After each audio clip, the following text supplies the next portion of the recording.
Okay, fun little side project. We got a no start on a early 2000s Hyundai Accent.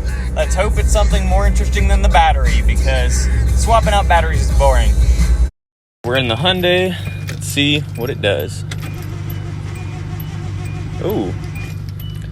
Doesn't look like a battery to me. Interesting.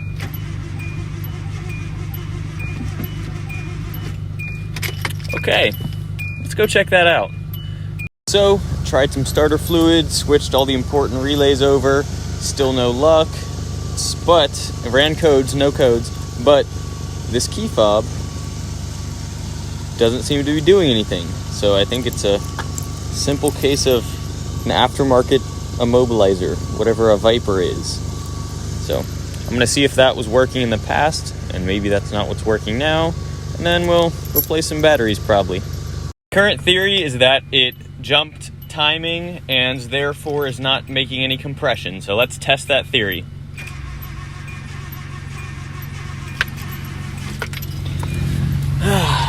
Already got the compression tester hooked up, and that's not quite enough. It should be at least, 120. 30's not quite it. Not looking too good. Hopefully it didn't jump timing too much and knock the valves into the pistons and all that crap.